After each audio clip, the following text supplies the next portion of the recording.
Hello guys, welcome back to my channel. This is Manisha. ఈరోజు special ఎండి చేపల tomato curry అండి. Smell లేకుండా చిన్న చిన్న టిప్స్తో ఈజీగా ఎలా ప్రిపేర్ చేయాలో చూద్దాం. అలాగే ఎండి చేపలు అంటే ఇష్టం లేని వారైనా ఈ కర్రీ ఒకసారి ట్రై చేస్తే చాలా ఇష్టంగా తింటారు. ముందుగా నా ఛానల్ ఎవరైనా మొదటిసారి చూస్తే సబ్స్క్రైబ్ చేసుకోండి. అలాగే పక్కనున్న బెల్ ఐకాన్ ప్రెస్ చేయడం కూడా మర్చిపోవద్దు. ముందుగా నేనైతే ఒక 7 ఎండి చేపలు, 3 ఉల్లిపాయలు, అలాగే అర కేజీ టమాటా, 5 పచ్చిమిరపకాయలు తీసుకున్నానండి. ఎండి చేపల్ని గోరువెచ్చని నీళ్ళల్లో అయితే వాష్ చేసుకున్నానండి. అప్పుడే నీచు వాసన రాకుండా ఉంటుంది. ఒక 4 టైమ్స్ అయినా వాష్ చేసుకుంటూ ఉండాలి.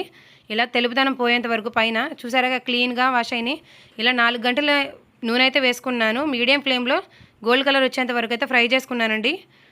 అప్పుడు కూడా బాగుంటాయి. ఇట్లా ఫ్రై చేసుకొని వేసుకుంటే కొంతమంది డైరెక్ట్గా వేసుకుంటారు. దానికన్నా కూడా ఇలా ట్రై చేయండి. ఈసారి టేస్ట్ కూడా బాగుంటుంది. ఇలా గోల్డ్ కలర్ వచ్చిన తర్వాత ఒక గిన్నెలోకి అయితే తీసుకున్నాను.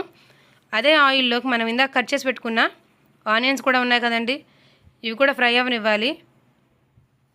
ఇవి కూడా చక్కగా గోల్డెన్ బ్రౌన్ కలర్ వచ్చేంత వరకు ఫ్రై అవ్వనివ్వాలండి. దీంట్లో కూడా మనం 1 స్పూన్ వరకు పసుపు పడుతుంది, అలాగే 1/2 స్పూను ఉప్పు పడుతుందండి. ఉప్పు అయితే చూసి వేసుకోండి. ముందుగానే ఎక్కువ వేసుకుంటే తర్వాత అసలుకే బాగోదు. ఆల్రెడీ ఎండు చేపలలో ఉప్పు ఉంటుంది కాబట్టి కొంచెం అయితే వేసుకున్నాను.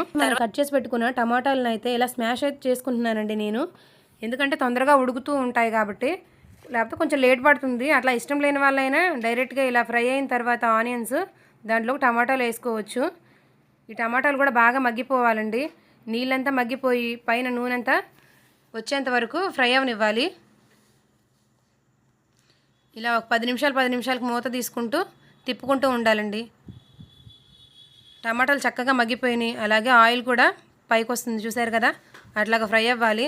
దాని తర్వాత కారం అయితే వేసుకోవాలండి. ఒక 2 స్పూన్ల వరకు వేసుకున్నాను నేను కారం.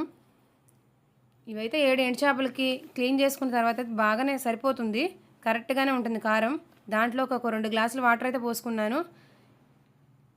తర్వాత దీంట్లోకి మనం ఇందాక ఫ్రై చేసి పెట్టుకున్న ఎండు చేపలు కూడా వేసుకోవాలి. చక్కగా మీడియం ఫ్లేమ్లో ఇదంతా మగ్గనివ్వాలి. చేప అంతా మగ్గిపోతుంది. ఇలా మూత పెట్టుకుంటూ ఒక 10 నిమిషాలు చూసుకుంటూ ఉండాలి. పులుసుగా కావాలంటే కొంచెం ముందు దింపేసుకోవచ్చు, లేదు కొంచెం ఎగరబెట్టుకుంటే బాగుంటుంది అనుకుంటే అట్లా కూడా చేయొచ్చు హై ఫ్లేమ్లో లాస్ట్కి. ఇప్పుడు ఉప్పు కూడా చూసుకోవచ్చండి, తగ్గితే వేసుకోవచ్చు.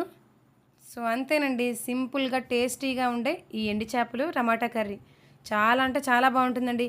ఎండి చేపలు రుచి తెలిసిన వాళ్ళకేనండి దీని టేస్ట్ అర్థమయ్యేది, అంతే కదూ. మీకు నచ్చింది కదూ. Thank you guys, thanks for watching. Please like, share, subscribe and hit the bell icon to watch more videos.